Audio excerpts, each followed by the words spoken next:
जय श्री राधे कृष्ण। आइए आज आप सब जानेंगे वर्ष 2026 में सकट चौथ का व्रत, तिलकुटा चौथ का व्रत कब धारण किया जा रहा है। तो जानेंगे व्रत के शुभ मुहूर्त के बारे में, पूजन समय के बारे में और इस दिन चंद्र दर्शन का, चंद्रोदय का क्या समय होगा। तो आइए जानते हैं इन सबों के बारे में। माघ मास कृष्ण पक्ष की चतुर्थी को इसे सकट चौथ, संकष्टी चतुर्थी, तिल चौथ, तिलकुटा चौथ आदि नामों से जाना जाता है। आप सभी भक्तों को तिलकुटा चौथ, तिल चौथ की ढेर सारी शुभकामनाएं। आप सभी के जीवन में भगवान गणेश की कृपा से आप सभी को सभी प्रकार के सुख तथा समृद्धि की प्राप्ति हो। सकट चौथ का व्रत, तिल चौथ का व्रत इस दिन खास करके स्त्रियां अपने संतान की लंबी आयु के लिए, संतान की सुरक्षा के लिए, संतान की उन्नति के लिए तथा सभी प्रकार के मनोवांछित फलों की प्राप्ति के लिए व्रत को धारण करती है। इस व्रत को कोई भी धारण कर सकता है। इस दिन विशेष प्रकार से भगवान गणेश, चौथ माता का पूजन करना चाहिए और फिर शाम को चंद्रोदय होने पर चंद्र देवता को अर्घ्य प्रदान करने के बाद व्रत पूर्ण माना जाता है। यह सभी प्रकार संकट नाशिनी व्रत है। माघ मास कृष्ण पक्ष की चतुर्थी तिथि प्रारंभ समय जो कि 6 जनवरी 2026 दिन मंगलवार सुबह 8:04 और चतुर्थी तिथि की जो समाप्ति है वह 7 जनवरी 2026 दिन बुधवार सुबह 6:53 पे चतुर्थी तिथि की समाप्ति है।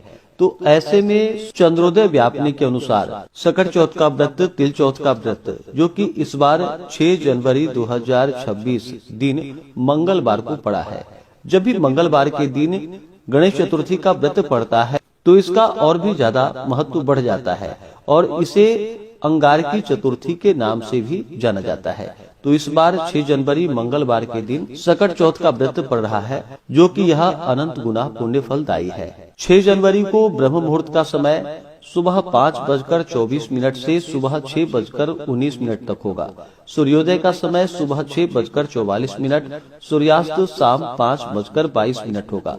राहु काल का समय दोपहर 2:43 से शाम 4:03 तक होगा। राहु काल समय के दौरान कोई भी शुभ कार्य या नया कार्य नहीं करना चाहिए, इस बात का ध्यान रखें। प्रातः काल पूजा का शुभ मुहूर्त सुबह 5:52 से सुबह 7:04 तक होगा। शाम को पूजा का शुभ मुहूर्त शाम 5:35 से शाम 6:57 तक होगा। 6 जनवरी को चंद्रोदय का समय, चंद्र दर्शन का जो समय होगा वह समय रात्रि 8:35 होगा। इस दिन पूरे विधि विधान के साथ जो कि दिन भर उपवास रहते हुए व्रत को धारण करना चाहिए, इसे निर्जला धारण करना चाहिए।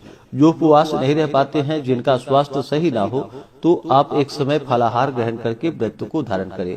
खास करके चंद्रोदय से कुछ पूर्व ही स्नान आदि करके शुद्ध वस्त्र धारण करके भगवान गणेश जी का गंध पुष्प, धूप, दीप आदि से पूजन करे। अनेक प्रकार के नैवेद्य आदि का भोग लगाए। खास करके इस दिन गुड़ तथा तिल से बने हुए लड्डुओं का भगवान गणेश जी को भोग अवश्य ही लगानी चाहिए। यह अनंत गुना पुण्य फलदायी माना गया है। भगवान को भोग आदि लगा करके जल से आचमनी करवाए। मुख शुद्धि के लिए पान पत्र, सुपारी, लौंग, इलायची के साथ में अर्पित करे। द्रव्य दक्षिणा चढ़ाए। व्रत का कथा श्रवण करे। भगवान गणेश जी के स्तोत्र, चालीसा आदि का पाठ या श्रवण करे और फिर चंद्र देवता को कच्चे दूध का या जल का अर्घ्य प्रदान करे। गंध पुष्प, धूप, दीप आदि से पूजन करे। चंद्र देवता से प्रार्थना करे कि यह व्रत मेरा पूर्ण हो और हमें पुण्य फलों की प्राप्ति हो। इससे भगवान गणेश जी, चौथ माता का विशेष कृपा प्राप्त होता है। तो आशा करता हूँ कि यह जानकारी आपको अच्छा लगा हो। इसी प्रकार से ज्ञानवर्धक जानकारियाँ प्राप्त करते रहने के लिए, व्रत पूजा के बारे में जानने के लिए, कथा को सुनने के लिए चैनल पे अगर आप पहली बार आए हैं तो चैनल को लाल बटन दबा करके सब्सक्राइब करें। साथ में बेल आइकन घंटी को दबाएं ताकि आने वाली वीडियो का नोटिफिकेशन आपको समय से मिलता रहे।